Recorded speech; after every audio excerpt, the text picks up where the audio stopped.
Hello बच्चों, good afternoon बच्चों।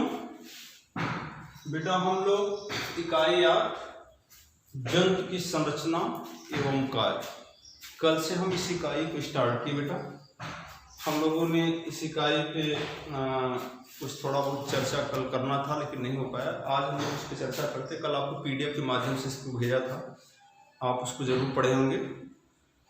इसमें इस इकाई का नाम है जंतु की संरचना एवं कार्य। जंतु का जो आकार संरचना, किस तरह इसका आकार है, शेप क्या है, इसका शेप साइज क्या है ना, वह किस रूप रंग का है, तो ये जंतु की संरचना हुई। और वह उसके कार्य क्या क्या है, उस जंतु के कार्य भी क्या है, उसके बारे में इस इकाई में जानेंगे। आज का जो हमारा टॉपिक है, पहले तो टॉपिक बाद में आएंगे।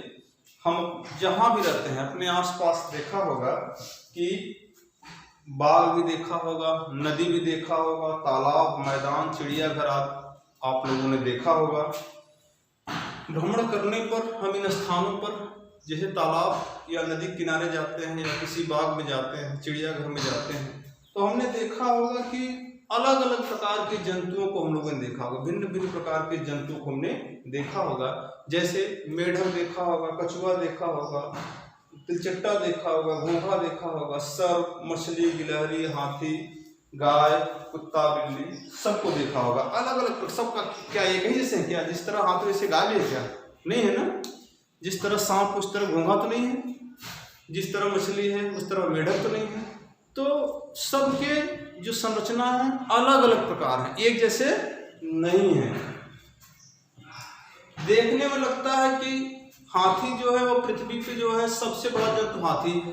हाँ, जब हाथी को देखते हैं तो हमारे दिमाग में बात आता है कि पृथ्वी का सबसे बड़ा जंतु हाथी है, बट ये बात सही नहीं है। हाथी से भी बड़ा एक जंतु है जो समुद्र में पाया जाता है, ब्लू व्हेल। सबसे बड़ा जंतु जो है ब्लू व्हेल है, जो कि समुद्र में पाया जाता है। जबकि हमको लगता है ऐसा कि हाथी ही पृथ्वी का सबसे बड़ा जंतु है, लेकिन ये बात सही नहीं है। इसी प्रकार हम जब चींटी को देखते हैं तो हमें ऐसा लगता है कि चींटी से छोटा कोई जंतु नहीं है, लेकिन ये बात भी सही नहीं है। चींटी से भी छोटे जंतु होते हैं जिनको हम नेक्ड आई से नहीं देख सकते, नंगी आंखों से नहीं देख सकते हैं। जब हम माइक्रोस्कोप से देखते हैं, जैसे किसी तालाब से एक ड्रॉप हम पानी लें तो उस पानी को हाथ में रख के देखते तो हमको सिर्फ पानी समझ में आता है, बट ये बात सही नहीं है। जब उस ड्रॉप को हम किसी स्लाइड पर रख के माइक्रोस्कोप सूक्ष्मदर्शी के द्वारा अवलोकन करते हैं तो हम देखते हैं कि उस पानी में बहुत से सूक्ष्म जीव दिखाई पड़ते हैं। सूक्ष्म जीव इन द सेंस, मतलब इसका क्या हुआ कि एक कोशिक जीव दिखाई देते हैं जिनके पूरे शरीर का संरचना ही एक कोशिका से हुआ है। ऐसे जीवों को हम एक कोशिक जीव कहते हैं। जैसे यूग्लिना है, क्लेमाइडोमोनास है, जीवाणु है, विषाणु है, ये सब क्या है?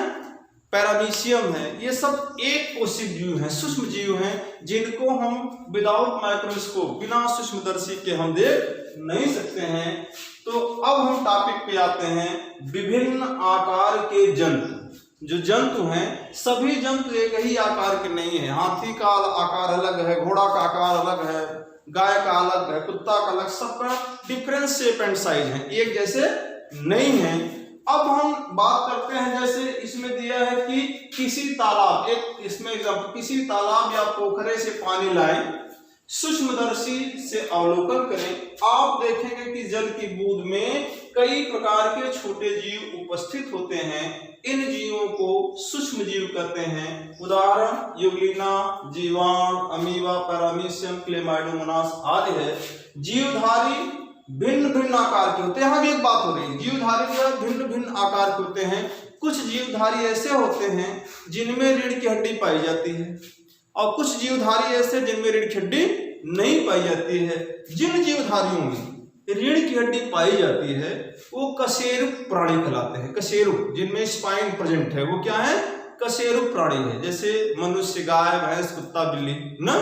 और कुछ जंतु, कुछ प्राणी ऐसे भी हैं जिनमें स्पाइन का अभाव होता है, जिनमें रीढ़ की हड्डी नहीं पाई जाती है। ऐसे जंतुओं को हम अकशेरुक जंतु कहते हैं। जैसे कछुआ है ना, कछुआ को आपने देखा होगा, घोंघा है, कई ऐसे जीव हैं जिनमें जो है स्पाइन नहीं पाई जाती है। ऐसे जंतुओं को हम अकशेरुक जंतु कहते हैं, जो अपने शरीर को सिकोड़ के छोटा कर लेते हैं। जो जिनमें स्पाइन नहीं है, जिनमें रीढ़ की हड्डी नहीं है, वो अपने आकार को सिकोड़ के छोटा कर सकते हैं। लेकिन हम आप सोचे कि छोटा बन जाए तो नहीं बन पाएंगे, बैठ जाएंगे, हाइट जरूर कम हो जाए, लेकिन सिकोड़ के छोटा नहीं कर पाएंगे, क्योंकि हमारे शरीर में स्पाइन है। हम स्पाइन को तोड़ मरोड़ नहीं कर सकते हैं, क्योंकि वो वर्टिब्रे से, कशेरुक से बने, एक दूसरे से जुड़े होते हैं, वर्टिब्रा से जुड़े होते हैं। लेकिन अकशेरुक जंतुओं में स्पाइन का अभाव होता है, जिस कारण वो अपने शरीर को सिकोड़ लेते हैं। ठीक है, तो ऐसे प्राणियों को हम अकशेरुक प्राणी कहते हैं। मनुष्य जो है जंतु जगत का जो है जीवो, अगर जंतुओं में बात किया जाए तो मनुष्य जो है सबसे सर्वोच्च कोटि का जंतु है, जो सबसे बुद्धिजीवी है। उसके ब्रेन में तर्क करने की क्षमता होती है, कंपेरिजन टू अदर एनिमल। दूसरे जंतुओं की तुलना में मनुष्य जो है वो सबसे सर्वोच्च प्राणी है, जिसमें तर्क करने की क्षमता होती है, सही गलत समझने की क्षमता होती है। इसीलिए जो है जंतुओं में सबसे सर्वोच्च प्राणी कौन है? मनुष्य है। मनुष्य की बात हो तो मनुष्य की जैसे हाथ है, आंख है, कान है, नाक है, पांव, ये सब अलग अलग आदि जो है अलग अलग अंग है। हम कल नेक्स्ट टॉपिक पर चर्चा करेंगे, जो कल का हमारा टॉपिक होगा जंतुओं के विभिन्न अंग व उनके कार्य। जैसे पाचन अंग है ना, पाचन अंग में श्वसन अंग है, हृदय है, ये सब बातों पे कल हम लोग चर्चा करेंगे। आज का बस सिर्फ इतना टॉपिक था। ठीक, ओके।